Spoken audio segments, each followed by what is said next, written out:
வணக்கம் நண்பர்களே, முக்கிய செய்திகளை இந்த பதிவில் பார்க்க போகிறோம். முதல் செய்தி, நேற்று மதுரையில் என்டிஏ மீட்டிங் நடந்துச்சுல, செம டிராஃபிக் ஜாமுங்க. அண்ணாமலையுடைய வாகனம் அந்த போக்குவரத்து நெரிசலில் சிக்கிக்கிச்சு.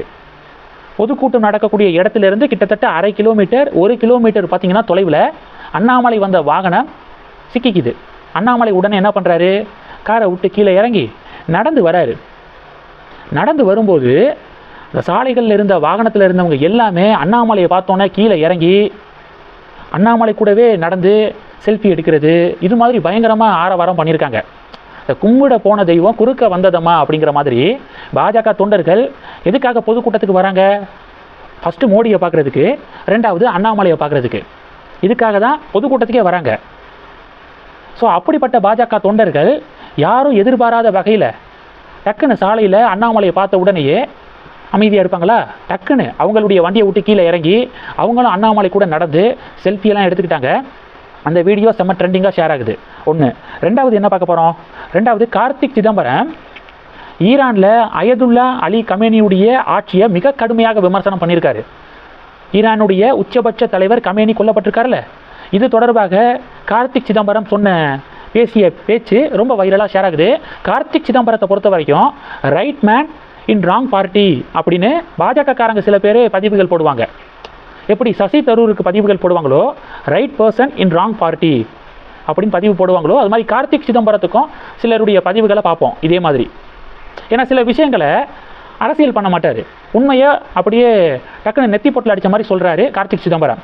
உதாரணத்துக்கு, இந்த இவிஎம் மெஷினுக்கு எதிராக திமுக காங்கிரஸ்லாம் பழியை தூக்கி போடும்போது இவிஎம்மை டேம்பர் பண்ண முடியாது, இவிஎம்மை வச்சு எந்த முறைகேட்டிலையும் ஈடுபட முடியாது அப்படின்னு உண்மையை உறக்க சொல்கிறாரு கார்த்திக் சிதம்பரம்.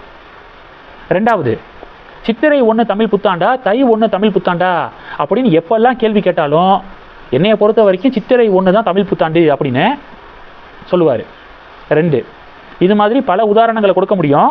நேற்று பார்த்தீங்கன்னா அயதுல்லா அலி கமேனியுடைய ஆட்சியை பற்றி கேள்வி கேட்டபோது கடுமையாக சாடியிருக்காரு.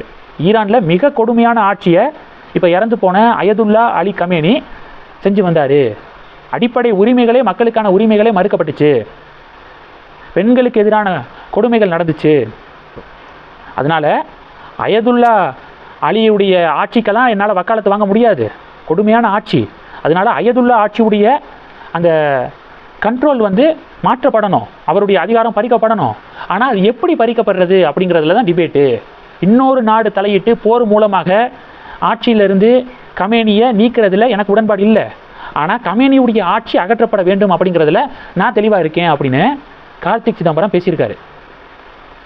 திமுகவுடைய கூட்டணி கட்சிகள் அயதுல்லா அலி கமேனி பார்த்தீங்கன்னா ஒரு தியாகி, ஒரு சிறந்த தலைவர் அப்படின்னு சொல்லிட்டு பதிவுகள் போட்டுக்கிருக்காங்க. கார்த்திக் சிதம்பரம் கொடுமையான ஆட்சி நடந்துச்சு அவருடைய பீரியடில் அப்படின்னு உண்மையை உறக்க சொல்லியிருக்காரு. பார்த்தீங்களா?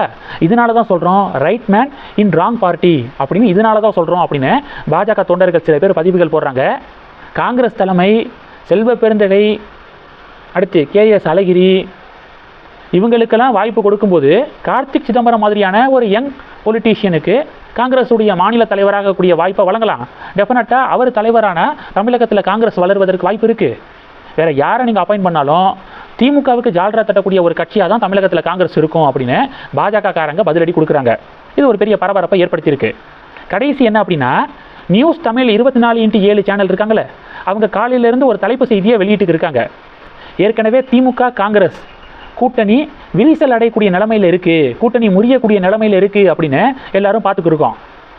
காங்கிரஸுடைய மேலிட பொறுப்பாளர் 25 தொகுதிகளை திமுக எங்களுக்கு ஒதுக்குறேன்னு சொல்கிறாங்க, 25 எங்களுக்கு பத்தாது அப்படின்னு ஓப்பன் ப்ரெஸ் மீட்டில் பேசியிருக்காரு. திமுக என்ன சொல்கிறாங்க, 25+1 ஒரு ராஜ்யசபா சீட்டு 25 தொகுதி தான் ஒதுக்க முடியும், வேணும்னா வாங்கிட்டு பேசாமல் இருங்க, இல்லைன்னா என்ன வேணாலும் பண்ணிக்கோங்க, கூட்டணியை விட்டு வெளியே போனால் போய்க்கோங்க அப்படின்னு திமுகவும் சொல்லிருச்சு. இந்த பரபரப்பான சூழலில் இப்போ இந்த நியூஸ் சேனல் என்ன ரிப்போர்ட்டை வெளியிட்டிருக்காங்கன்னா, ராகுல் காந்தி ஹைதராபாத் வந்திருக்காராம். இன்னைக்கு ஆதவ் அர்ஜுனா ஹைதராபாத்துக்கு புறப்பட்டிருக்காரு, மாணிக்கம் தாக்கூரும் ஹைதராபாத்தில் தான் முகாமிட்டிருக்காரு. அப்போது ராகுல் காந்தியை ஆதவ் அர்ஜுனா சந்திக்க போகிறாரு. தாவேகா உடனான காங்கிரஸ் கூட்டணி குறித்து பேச்சுவார்த்தை நடப்பதற்கு வாய்ப்பு இருக்குது அப்படின்னு நியூஸ் தமிழ் 24x7 சேனல் ரிப்போர்ட்டை வெளியிட்டிருக்காங்க. இது பெரிய பரபரப்பை ஏற்படுத்தியிருக்கு டிஎன் பாலிடிக்ஸில். இந்த செய்திகளை பற்றி உங்களுடைய பார்வைகளை மறக்காமல் கமெண்ட் பண்ணுங்கள். தொடர்ந்து கணக்கில் இருங்க, அடுத்தடுத்து நிறையா பதிவுகளை பார்க்க போகிறோம். நன்றி, ஜெய் ஹிந்த்.